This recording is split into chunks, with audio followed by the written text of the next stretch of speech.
life, I to the full says the Lord.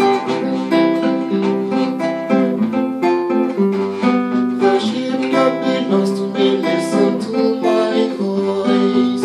I know them and they follow me. Staying awake and still hungry, because you do not know when the Lord